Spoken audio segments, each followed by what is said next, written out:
Ahmad Mohamad Perdana Menteri juga berkata dalam ucapannya, quote, bagi memudahkan pembangunan semula skim strata, ambang persetujuan penduduk untuk jualan on block akan dikurangkan daripada 100% kepada tahap yang konsisten berdasarkan amalan antarabangsa seperti di Singapura.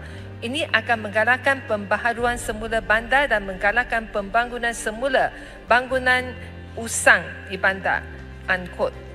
Saya memang ada reservation tentang kenyataan Yang Amat Berhormat Perdana Menteri ini. Saya difahamkan Persatuan Penduduk Kuala Lumpur Plus, KLRA Plus, yang mewakili 57 persatuan penduduk dari 10 kawasan Parlimen Wilayah Persekutuan Kuala Lumpur, 3 NGO dan 1 institusi pengajian tinggi telah menghantar satu memorandum kepada Yang Amat Berhormat Perdana Menteri pada 18 Oktober. Dalam memorandum ini, mereka membantah dasar kerajaan yang ingin mengurangkan jualan on block daripada 100% untuk tujuan pembangunan semula.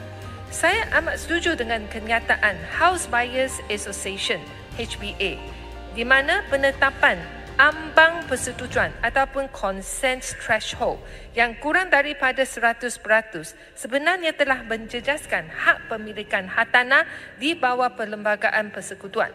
Setiap rancangan untuk pembaharuan mesti mendapat persetujuan daripada setiap pemilik rumah ataupun unit dalam satu kawasan perumahan ataupun dalam satu rumah bangsa. Datuk Yang Dipertua, saya difahamkan KPKT akan membentangkan undang-undang pembangunan semula di Parlimen. Saya berharap undang-undang ini bukan satu lagi penjualan on block strata secara paksaan. Lebih 10 tahun yang lepas, sesetengah pemaju pernah meminta kerajaan rampas ataupun confiscate tanah daripada pemilik rumah untuk tujuan pembangunan semula. Saya menyeru KPKT berhati-hati dan mengadakan konsultasi yang menyeluruh sekiranya ingin membentangkan apa-apa undang-undang berkenaan dengan pembangunan semula.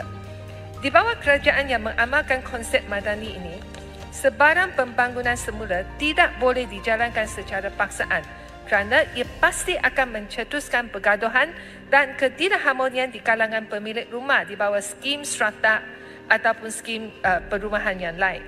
Di kawasan Parlimen Seputih, cadangan untuk membangunkan semula 689 unit rumah bangsa kos menengah bertingkat yang bernama Taman Sri Endah di Sri Petaling telah menjadi satu isu yang amat kontroversial dan menggonjangkan masyarakat seluruh Sri Petaling. Di bawah cadangan ini, pemaju akan membina 3,605 unit rumah di 4 blok bangunan kondominium yang mempunyai 54 tingkat di tapak yang berkeluasan 4.6 hektar di bawah projek pembangunan semula. Cadangan pembangunan semula tersebut yang mendapat kebenaran awal daripada Jabatan Wilayah Persekutuan telah mendatangkan bantahan kuat daripada 29% pemilik rumah yang tidak setuju dengan tawaran daripada pemaju dan juga 100 persatuan di Sri Petaling. Protes beramai-ramai telah diadakan oleh penduduk di Sri Petaling. Mereka membantah projek raksasa ini kerana ia sudah tentu akan menjadikan kesesakan jalan raya di Sri Petaling dan persekitaran bertambah serius. Sebenarnya, projek raksasa ini langsung tidak sesuai didirikan di tapak berkenaan, tetapi pemaju telah pun diberi kebenaran awal daripada pihak kerajaan. Datuk Yang Dipertua, pembangunan semula juga bermaksud pertambahan penduduk yang ramai di tempat yang terlibat.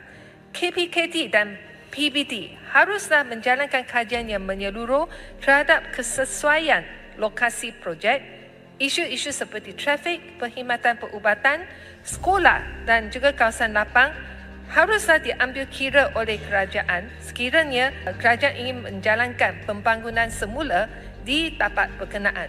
Dengan kata lain, pembangunan semula haruslah membawa peningkatan kualiti kehidupan ataupun quality of life bagi masyarakat setempat dan bukannya menyumbang kepada kejatuhan kualiti hidup. Populasi negara kita hanyalah 33 juta. Kita mempunyai tanah yang luas yang boleh digunakan untuk membina perumahan baru.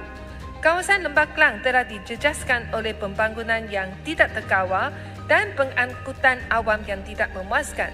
Keadaan kita adalah tidak sama dengan Singapura dan Hong Kong yang mempunyai saiz tanah yang terhad. Jadi undang-undang di Hong Kong dan Singapura tidak semestinya sesuai untuk digunakan pakai di negara kita.